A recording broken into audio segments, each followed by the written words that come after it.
right, thank you everyone for coming. We're gonna call this meeting to order. This is the Planning Commission for the City of Blue Lake, and today is Thursday, May 29th, 2025.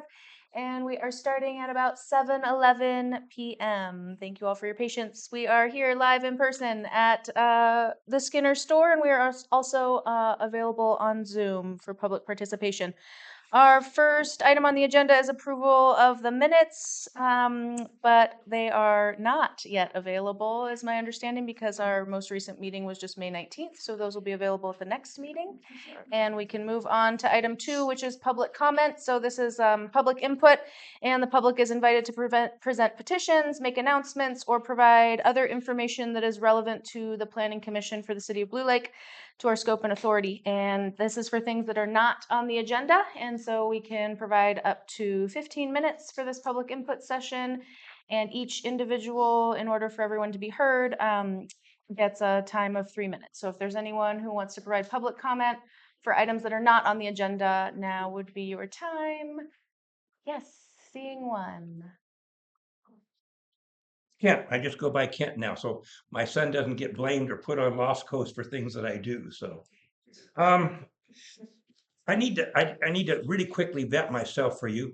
My grandson is extremely smart. I call him level 11 functional autistic. We work on AI and its autistic intelligence. It has nothing to do with artificial. We deal in facts and knowledge, and we try to get as much knowledge as we can to make informed decisions.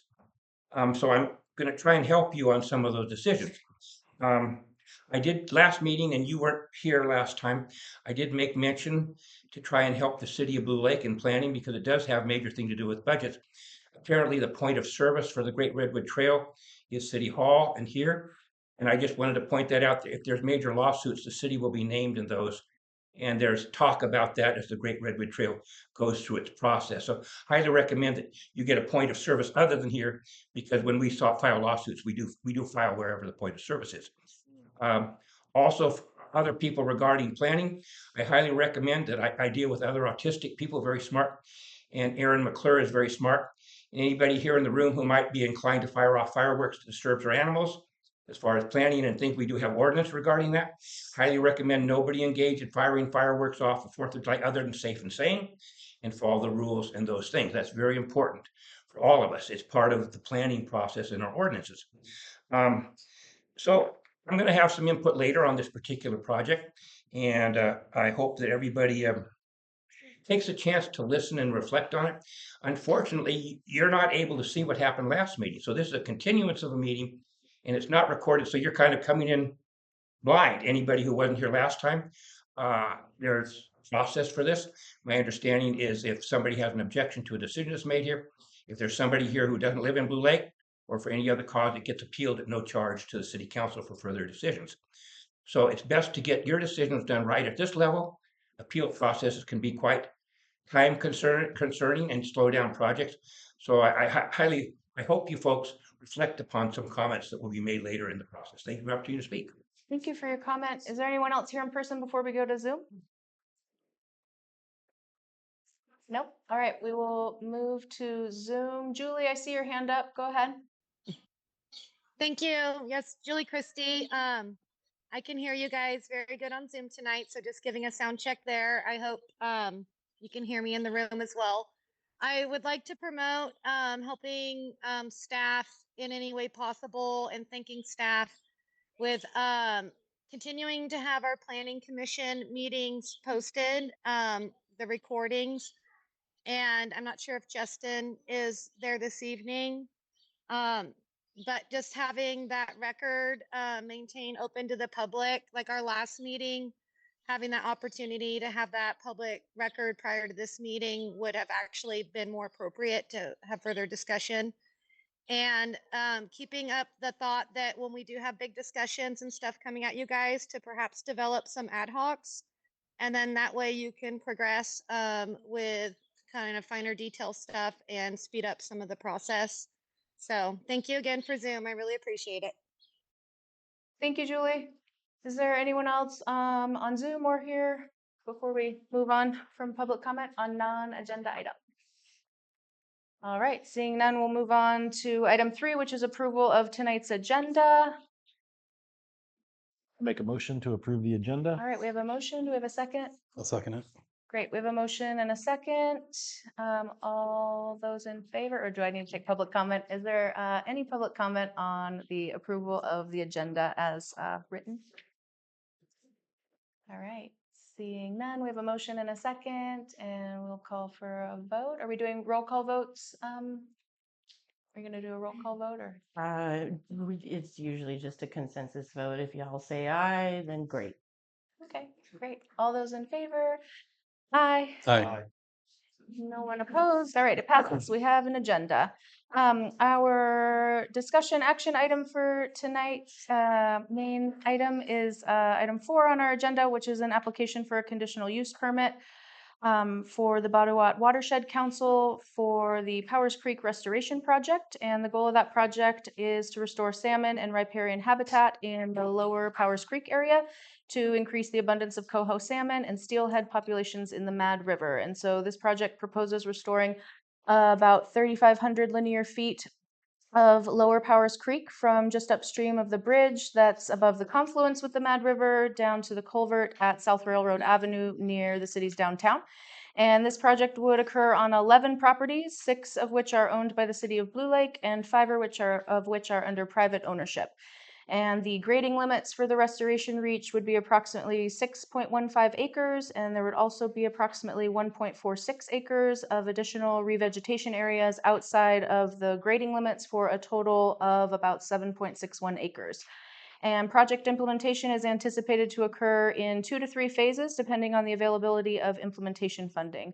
The recommended environmental determination for the proposed project is that the Powers Creek Restoration Project is within the scope of the California Environmental Quality Act Programmatic Environmental Impact Report for the State Water Resources Control Board's statewide restoration general order. And I believe we have a presentation from staff, and then we can go ahead and open up the public hearing. All right, thank you, Chair Hogan.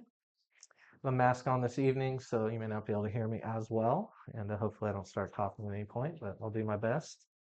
So as was noted, this project was first presented to the Planning Commission at the May 19th meeting, and it was continued to the special meeting tonight to allow the commission more time to review the application materials. There was, 200 something pages in there between the plans and basis of design report and all that information that was in there. And that also included a continuation of the public hearing to this special meeting tonight. So at the last meeting, I had a PowerPoint presentation ready, but we didn't have PowerPoint available, so I didn't give it. But I'd like to give it tonight, turn it into a PDF, so I'd be able to give it. Before I do that, I'd like to point out the majority of your agenda packet is the same as last meeting with a few exceptions. Both the staff report and the resolution have had some updates. The staff report was updated to include some information that was discussed by the applicant at the last meeting. Information that's in the plans and all that, but just wasn't stated in the way they stated it at the meeting. So mostly that is under the project description, the third paragraph. It notes that the project will remove approximately 40,000 cubic yards of a graded sediment from the creek channel. And that paragraph goes on, and this is the additional info to note that some of that material would be reused as part of the restoration design. There was some public comment to that effect, as well as some statements by the applicant. It notes just that it would be sorted at the construction staging areas and stockpiled until installed in the channel. Based on discussions with the water board, they also encouraged us to state in there that any finer materials that would be reused in the restoration design should be sampled for contaminants of concern that would potentially be expected in the area, like petroleum hydrocarbons and things like that. So other than that, the resolution was also updated to include that information as well. So those are some of the differences. Otherwise, it's still the 65% design plans, basis of design reports, the same revegetation monitoring reporting plan, as well as the CEQA documentation for the Statewide Restoration General Order PEIR. So with that said, I'll go ahead and work on the presentation here. So this presentation gives a little bit of background about Powers Creek and then about the permitting and environmental review requirements for the project.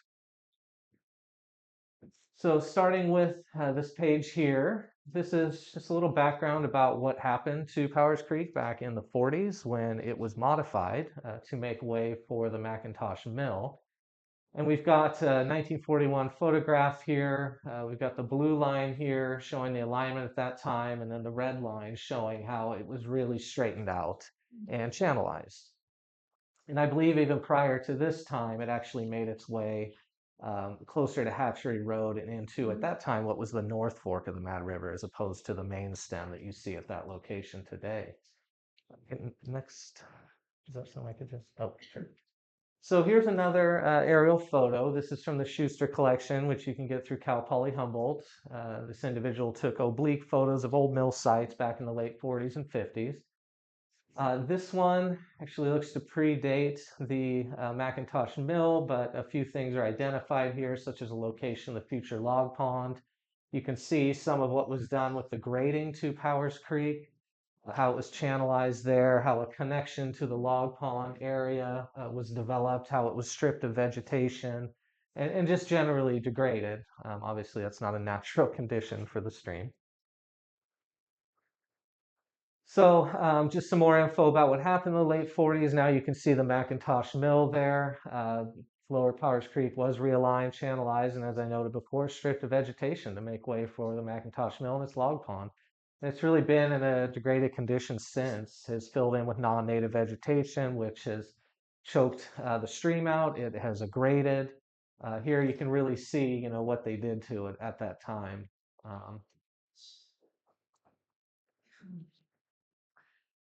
So next I'd like to talk about some of the downstream restoration, downstream of this restoration segment that this project focuses on. Basically from this bridge down to the confluence with the MAD, there was a restoration project done by the Blue Lake Rancheria. As noted here, they got a tribal wildlife grant back in 2015 to do this. This is pre-restoration, what you see there. That's the fish barrier that project focused on. Fish could really only go upstream until the water got, you know, quite a bit higher. I think there was some concrete in the channel there, and it was, you know, not an ideal condition, as you can see. This is what it looked like after. So they put in a new bridge and restored that area. And the new project, or the current Powers Creek Restoration Project, essentially goes from that bridge upstream to the culvert at South Railroad Avenue. So that's the restoration segment that this project focuses on. And I have a map that will show that. The other part of that project was from that bridge down to the confluence, they did some restoration work. So this is the creek in the restored condition. You can see the cages around the plantings that they put in and all that kind of stuff. So now pivoting to this project, the Powers Creek Restoration Project. So the goals of this project are to restore salmon and riparian habitats in that section of Lower Powers Creek and increase the abundance of coho salmon and steelhead populations in the Mad River. In addition, as noted, 40,000 something cubic yards of material are going to be removed. Some would be placed back, but a lot of material is going to be removed from the stream channel. So it's expected that there would be some flood reduction benefit from the project as well. As noted, objectives: improving channel morphology, creating and enhancing coho salmon and steelhead habitats, and establishing a multi-story native species riparian corridor. Here's the project team, the logos for the folks at the bottom. Ottawa Watershed Council being the applicant, the project proponent, the grantee. City of Blue Lake is a co-sponsor to the grant. SHN, Northern Hydrology, are on the design team helping with the project. Now here is sheet C2.0 that's in the 65% design plans. This is a sheet that really gives a good overview of the restoration reach. Like I said, from that bridge that was replaced all the way up to the culvert there at South Railroad Avenue. This sheet also shows the anticipated potential 3 phases. The first phase being in the green dashed line here, mostly on Gary Johnson's property, a little bit on Blue Lake Rancheria and on some city property. Phase 2 going from this triangular city property to basically the rodeo grounds, and then the third phase going from that point up to the culvert. And it does include this tributary to Powers Creek, which some of the agents call South Fork Powers Creek, that outlets from the old lake. So overall, it's, as noted, about 3,500 linear feet of area that would be restored. I think it's about 7.4 acres. About 6 of those acres is the grading limits, and beyond that are areas that would not be graded in any significant way, but would be replanted or planted with native vegetation. This figure also shows the anticipated staging areas, one here on the Johnson property, here on city property, and another one on city property. One here potentially at the wood fuel yard for the old power plant site, and then this is a potential spoil stockpile area.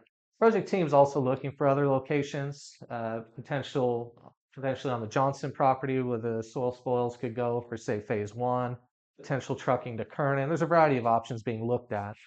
But for the purpose of this application, they were identifying the wood fuel yard as a potential location for those spoils. And anywhere they go, they'll be looking for potential reuse of the spoils. So just generally kind of where the project's at this point. Obviously, it's before the Blue Lake Planning Commission for a use permit, but generally it is funded by a planning grant from DWR, California Department of Water Resources. That's paying for design, permitting, and environmental review. So we're in the planning design stage right now. That work has to be completed by the end of June of 2025. I think the expectation is that we've submitted everything to all the agencies, and as the permit comes in, we would provide them as deliverables to the funding agency. And then the applicant is looking for construction funding. They've applied for the FRGP through CDFW. There's Proposition 4 money through DWR and other entities. So they're looking at multiple avenues for potentially funding construction of the project. As far as permitting requirements, it requires kind of the full suite of permits from local, state, and federal government, as riparian restoration projects do, including the City of Blue Lake, because it's in the City of Blue Lake, California Department of Fish and Wildlife, because a bed bank or channel will be altered by the project, the North Coast Regional Water Quality Control Board, because it'll affect waters of the state, and then the U.S. Army Corps of Engineers, because it'll affect waters of the U.S. As far as local permitting, this conditional use permit was applied for in spring of 2022 by a prior iteration or version of the project team. It's now before the Planning Commission a few years later.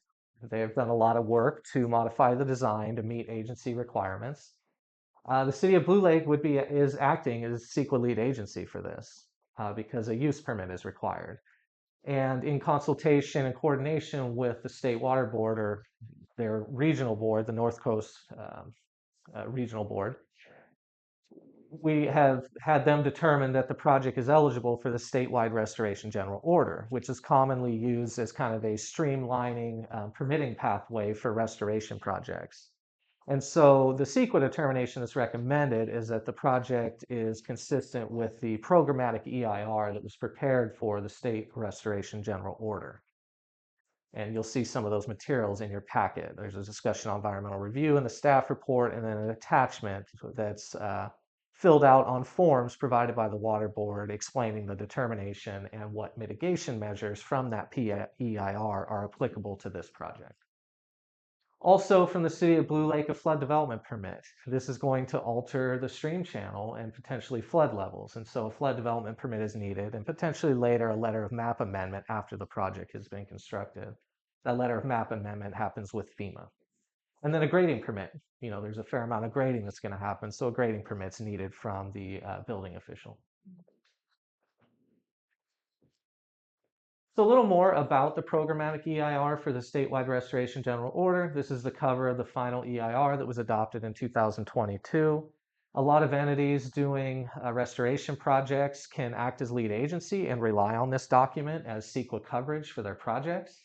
As noted here, the SRGO's purpose is to expedite consultation, authorization, and permitting of restoration projects to help the state achieve its goals for habitat restoration, species recovery, water quality improvement, etc.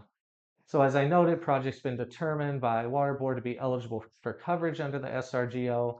And again, the CEQA determination by the city for the CUP would be tiering from that PEIR.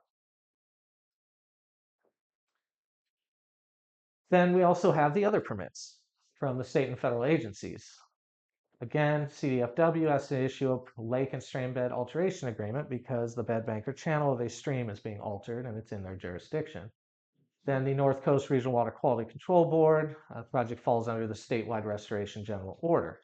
And then for the U.S. Army Corps of Engineers, they also have some streamlining permitting pathways. One of them is Nationwide Permit 27, which is for aquatic habitat restoration, establishment, and enhancement activities. So for the Water Board and the Army Corps, the project is using two basically streamline permitting pathways, which includes, environmental review as well. So that concludes the backgrounds about the project, Powers Creek, and the permitting and environmental review required. Let me know if you have any questions about any of that. If not, at this time, then I would encourage you to open up the public hearing. Last time, the commission started with a presentation from the applicant, but that's entirely up to you guys. Okay. And we have the applicants here. Yes, we have several individuals from Bottawat Watershed Council. Dave Farrell, Don Allen, Rose.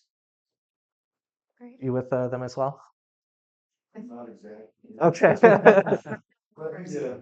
Gotcha. Great. So anyway, they're prepared to answer questions. We also have Mike Fogut, city engineer, who, as I noted, SHN is on the design team. So Mike is able to answer some technical questions, as are the Bottawat Watershed folk, about the design, the project intent, things of that nature. Sure.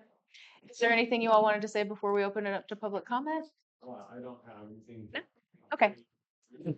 Summarize everything, and I'm grateful that we're here. Great. All right. Just wanted to give you that opportunity before we open it up. So we'll go ahead and thank you for that presentation, Gary. We'll go ahead and open up the public hearing and receive public testimony. So is there anyone here in person that wanted to speak on this issue? Kim again. As far as divulging my credentials, I came here in 1960, and at the age of between 6 and 10, I put in 4 years of Mother Nature's school fishery. I lived 9/10 of a mile up Buckley Road, and I lived up Dave Powers Creek, and I think it was the last hole that I ever observed the fish going. So I was up there, and the process I learned was, and it was a second growth shaded area, perfect for the fish to survive. So part of what I learned was during certain years, even those ponds, which are some of the best ponds as far as fish surviving, would dry up. And so my little job was I went ahead and scooped up the little ones, took them to the biggest pond so they'd survive. Some years even that would go dry. And of course, Mother Nature goes ahead, and if you don't have 3 or 4 years, she's going to go ahead and the next ones will come up and spawn again, even though you lose that whole thing. And again, like the hatchery down here, they had 20 pounders coming in this year in there that have been out for 4 years or so. So Mother Nature fixed things. So you don't want to mess with Mother Nature. That's the biggest thing. Mankind seems to think they can mess with it. A lot of the fish now, they go up and they spawn up on Erin McClure's property. She has waterfalls, holes there. And that's the place where it doesn't dry up. The creek doesn't dry up. From there on up, it does good. Down here, it goes underground. My understanding is you have a plan to, I guess, go and do what I was doing, which you'd have to do every year, scoop up the fish, because this creek goes totally subterranean. I always watched over there at the bridge by the post office, and I'd see the little fry in there swimming along and doing this. And then, of course, each year that goes dry and they die there. So you really don't want to give the fish a false sense that they can spawn anywhere below that, even if you're going to scoop it up. I look at a project, what if mankind is gone? What will Mother Nature do? The fish make it all the way up there, no matter what you guys are going to do. When the water gets high enough, they come up like they did, they make it. I remember down by my project I had down by the courtyard, I thought kids were throwing damn rocks in the river. I go, what's going on? What down there? The steelhead were going upstream, making a whole bunch of noise. This project does lack some things. And in my opinion, there's a procedure for possibly rescuing the little fish that might spawn in this false spawning ground that really wasn't meant to be. But how long does that go? Last meeting we had was brought forward by one of your members up here, and he was involved in a big project, and 10 years later you couldn't tell it had happened. And that's an important thing to look at, long-term maintenance of these projects. We're gonna have, I was a major contributor at one time to Mad River Alliance and they've worked with them closely. And I support the efforts that they've had and the work they've done. But what happens if they're not here to take those little fish out of where they spawned? And you created this area for them. So I think if part of any of these projects needs to have long-term maintenance endowment set up to maintain the creek. So 10 years later, it's still going to be maintained. And 10 years later, that the little fish are going to be able to move. My opinion is that Blue Lake should have been done first because that's the deep hole. Redo that project, and then the little fish would go there naturally, or you could take them there. So I don't know where they're going to go if they get scooped up. They're going to go up to McClure's property or something. And I don't know whether you have a plan to go ahead and have water board approval to supplement the creek somehow and send water down there or haul water in or fill those holes in. So that's some of my major constraint. The other thing is when I did work on this project regarding flooding, I had permission from the state to put in a gravel mining pit behind the courtyard.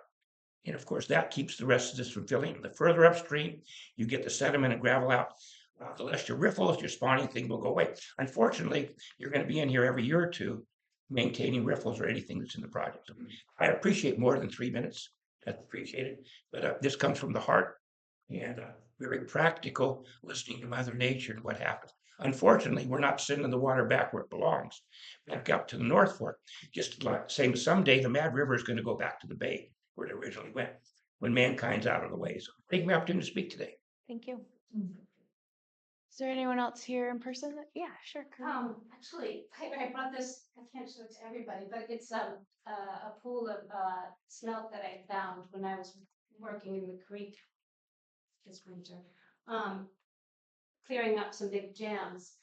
And it was, from my understanding, there's a bunch of little smelt about this big, and then one bigger one, and that's the lead one that brings the fish back down. So they were up there hatching, and then they were on their way down, but they were caught between what I found them and they were dead. They had just died because they were still fresh. And sorry, but there was a jam over at the end of Charlton, which is where it's flooded the last 2 times, in January last year and then December this past year as well, where there was a big jam there, and the public works guys went in there and they hauled out a tree, and later some neighbors and I went in, and it was a massive amount of stuff that had come down and choked the river there, and that's why the creek there, and that's why it flooded down Charlton, and it came and flooded my place, which is blocks away from the city. I don't live on the creek, but the way that the streets are and the lack of any kind of adequate drainage, I had to remove insulation. And so there's 2 things. The fish are getting stranded coming downstream because of the sediment load and all the debris that's getting caught up in all the whatever the foliage is that's just growing across the creek. My question for you is, who is responsible for the maintenance of Powers Creek?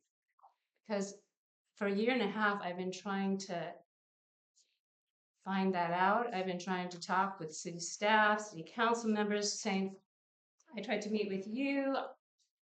You weren't able to meet with me. I don't know why. But my place flooded. I've been there 28 years. People who have lived there 45 years have said they've never seen anything like this. I didn't get an answer. The city was not interested in talking to me about who is responsible and what I can do with the city to help mitigate that. So that's when I found out about, I was promised, had a public safety commission meeting that happened right after the flood. I was promised that Powers Creek, the Bottom Watershed Council was going to be in there the following fall to do vegetation removal. Well, that didn't happen. I saw by October those cuts were made and all the debris was left in there.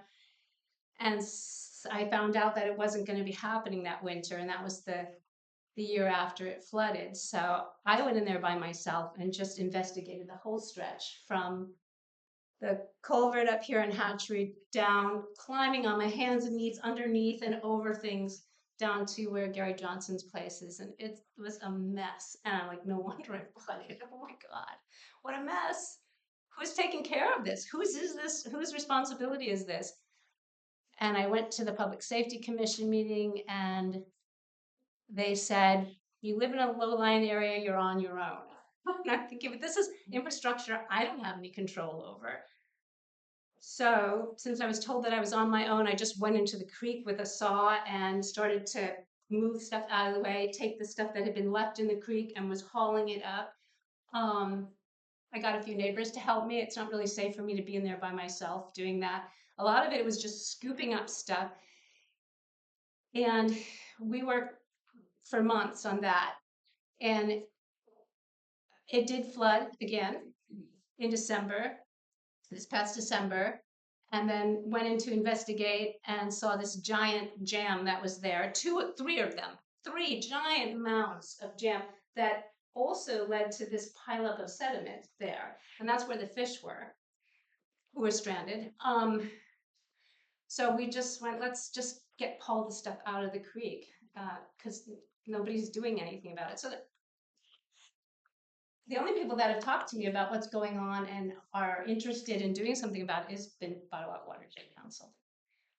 With the public meetings that you've had, that you've invited the community to, the time that Dave, you've spent, and you two have spent talking with me and explaining the process and what you're trying to do, and appreciating what a few community members have been doing. And I don't know where the city's been on this. It's a lot for a nonprofit organization and a few community members to take responsibility for. So I really hope that you will work with Ottawa, but I think we as a city need to work with them. If there are holes in their plan, we need to fill them, and we need to figure out a way to work with them to find out how this community can take care of the creek in perpetuity, because it's ours. And that's what I said last time. And we, the three of us met, Rose and Dave met yesterday, because I heard especially from community members last week's meeting, that they were concerned about, well, who's going to maintain it? Where's the funding going to come from? How is that going to work? A few years is not going to be enough. Like things can grow over very quickly.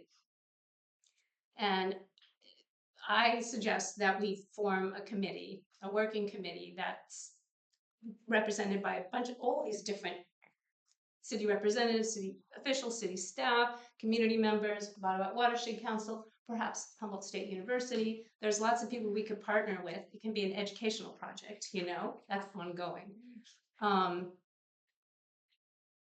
Anyway, I'm just acknowledging that this project is way bigger than just this, very concentrated restoration project. It's something that we as a city need to take on and carry forward. This is just one piece of it. It's a big piece. And if this doesn't happen, then what are we going to do? It's a liability for the city. I'm not willing to let my house, my property, be the overflow for the creek. That doesn't work. So I'm really just calling on you guys to try and figure out how to work with this project and help community members take responsibility for this and come up with a plan long term. Thank you. All right, is there anyone else in person before we go to Zoom? We do have one hand on Zoom. Yep, Julie Christie here again. I would highly recommend that our planning commission motions to create an ad hoc this evening. We've had more critical thinking from our public during the last two meetings than we have from our commission. And I think it's crucial that you guys do your homework before you pass this along to our overburdened council, who does not need something that was neglected and should have been brought forward prior. It's not their fault if there's deadlines coming up with this permit. I am concerned with many things as well that do need consideration that was not within preview of the drafting. For one, many commenters, this is coho salmon restoration in a creek that dries up in a creek that all the water comes from our roadways and overburdened areas, the toxins in the water alone for quality of life for the fish. The next thing is the funding. We're spending an amazing amount of money, yet we could be doing this in a smaller fraction of a money way that we can save some of that perhaps for long-term maintenance. And I've been involved with CDFW for very many years. I spent 7 hours on a Fish and Game Commission the last prior week, and funding for them is difficult right now as well, but they are definitely, I'm hoping that their review of this project will concur with mine, that this is perhaps a little excessive.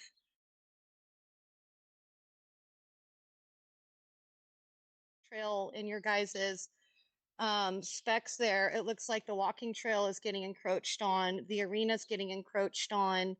And I just feel like there needs to be more clarification on a lot of things, like the funding that was received back in 2019 for over $639,000. I mean, where did that go? How much of that is left that was given to Blue Lake City and the watershed? So I do highly advise that you do an ad hoc, maybe reach out to the community, have a town hall, and we proceed in that manner. I would not recommend that you give approval to move this on to our council. Thank you.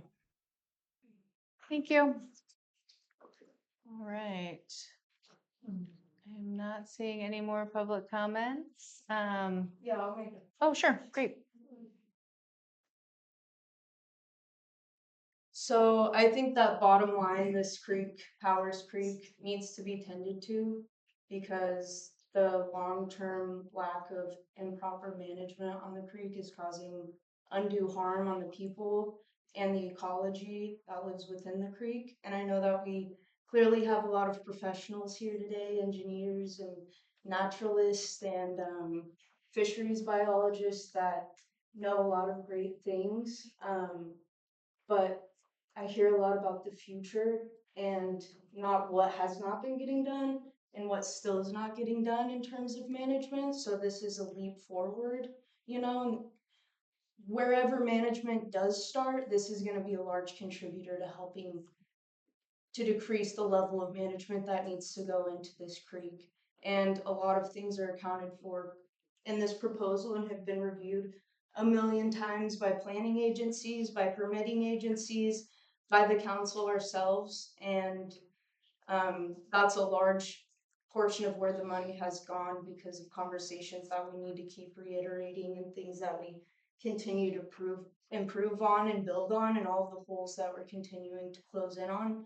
But I know that a lot of members of this community are very eager to help and contribute to whatever restoration potential there is for this creek.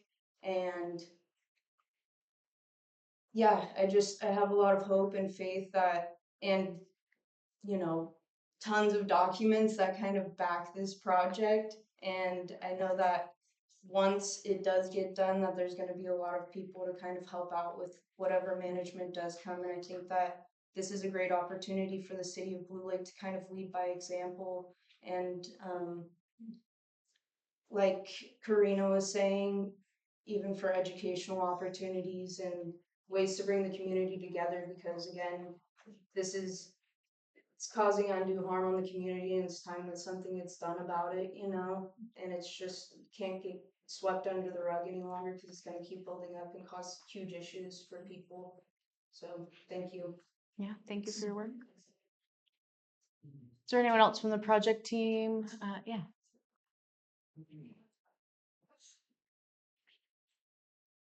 Thank you for giving us an opportunity to have this second meeting. And first, I want to apologize for my outburst last week. I was under COVID and wondering why we weren't making a decision last week, but now we have the opportunity this week. My background goes way back to 1983. In Sonoma County, we worked on Adobe Creek. One day I was walking through the creek and I found some stranded steelhead, and I talked to my teacher at Casa Grande High School, and we ended up adopting that creek and restoring the run there and having the only high school run conservation hatchery in the state of California and in the lower 48 states. That project's still ongoing. the lessons I learned in that motivated me to be here tonight. I've been here for half my life. One of my mentors has been here for what, almost the whole time I've been alive. 45 years. Yeah, did some of the first restoration work helping improve fish passage at Hatchie Road back in 1984. We have a skilled team of individuals. This plan has been looked at by engineers from California Department of Fish and Wildlife, engineers from the Department of Water Resources, our own team and staff, the wonderful people at SHN and Northern Hydrology. These are experts across the state who've evaluated this plan and given us lots of feedback. And it's been a journey. We started fundraising for this back in 2015, and our first plan was $198,000 worth of money spent on going out, measuring the creek, drawing the first diagrams for the 30% design. We've put that 30% design out and we had feedback. We're now at 90%. We're almost there. This is one of the key components of getting us further down the road. There's Prop 4 money and all the agencies have a pile of it right now. Department of Fish and Wildlife, Department of Water Resources, Wildlife Conservation Board, and State Coastal Conservancy. All 4 of those agencies are talking to us right now about funding implementation in phases 1, 2, and 3. When we do get funded for it, those phases will take place in 1 or 2 years. So if we look at that on the long term, that's 2 times 3, that's 6 years, plus 2 to 3 years for each project to be monitored. So add that up, that's 10 years right there of monitoring that's going to occur once implementation begins in phases. So we'll start with phase 1, the downstream reach, phase 2 is the midstream, and then phase 3, the upstream. And we might group those. We really are counting on a yes decision tonight. And I hope that's the way it goes. If you guys have questions for me, if anyone else does, if anyone wants to see the books, we are putting that together. The money went to engineering. The money went to biologists, ecologists, and engineers. Our organization doesn't hold the money. It just goes through us. Thank you. All right. So seeing no more public comment, I'm going to come back up to the Planning Commission here so we can discuss and ask any questions that we might have of city staff that are here or any project partners that are in the room. I do just want to kind of reorient us to the purview of the Planning Commission and what we make decisions on and how we have to base those decisions. Because there are some things that were mentioned just now during our public hearing that are not within the scope of the Planning Commission. So I just want to be very clear that our job is to review applications that come before us, such as tonight for this conditional use permit. And we have to evaluate them to see if they are consistent with the goals and policies of the city's general plan and ensure that they wouldn't have any impacts that would be inconsistent with the uses allowed in the various zones on those properties, the subject properties for the project area.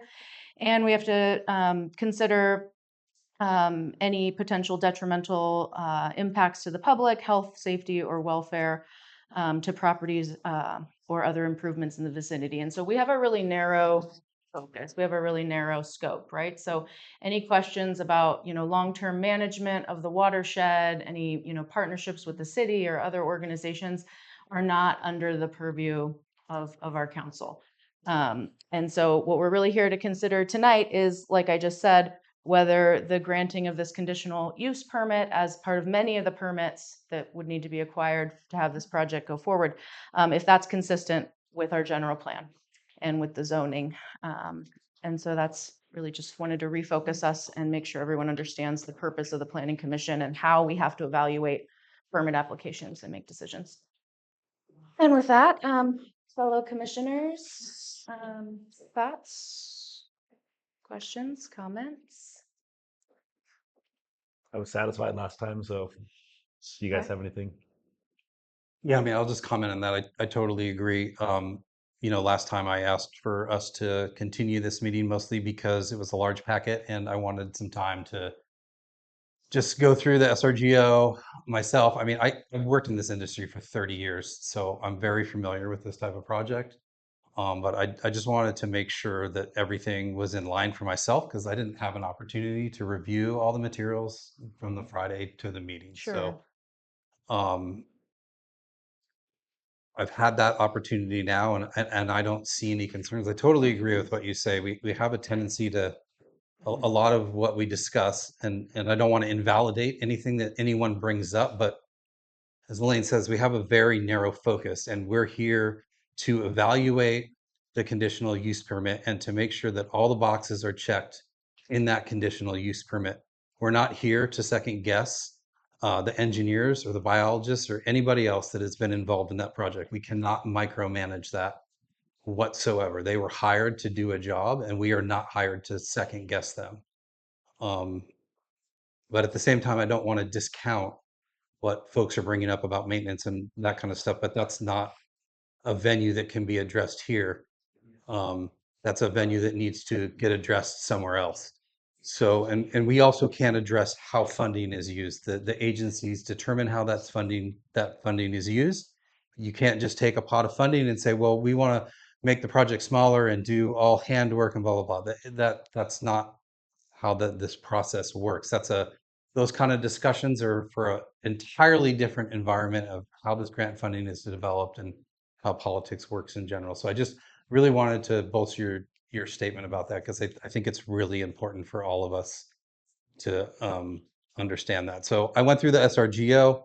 I looked at all the conditions of what falls under the SRGO for approval, what doesn't. I didn't see any concerns there whatsoever at all. I actually went through all the designs because I actually enjoy them, but there's no there's no doubt that a lot of sediment's being removed. It's going to have large impacts on flood elevations. I mean, you can't do a project like this and increase flood elevations. FEMA won't allow that.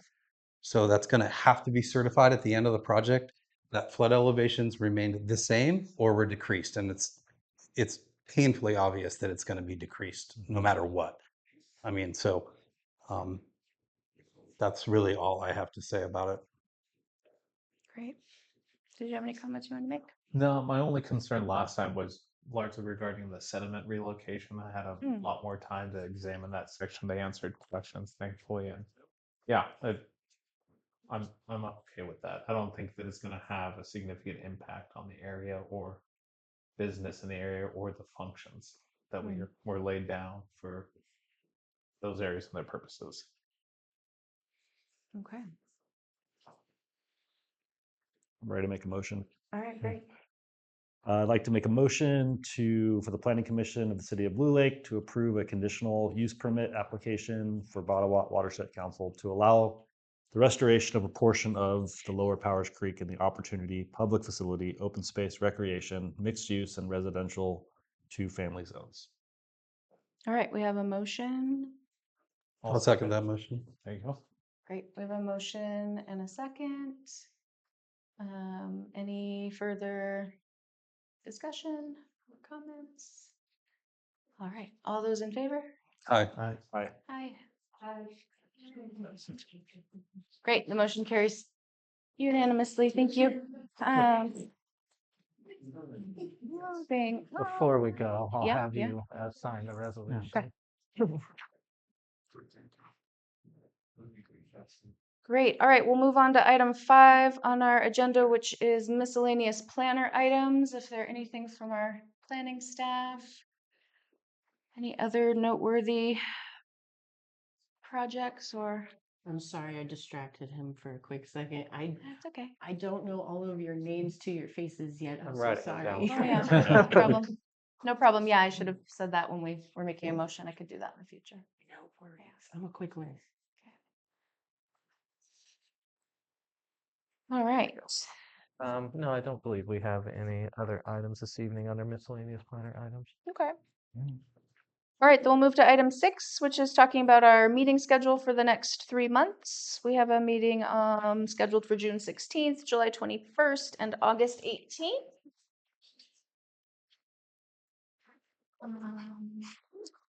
Pull out the calendars here. Does that Does anyone have any scheduling conflicts? What did we say last time? Because it was basically the same last time. Yeah, it's fine with Uh, me. So Jay, fine.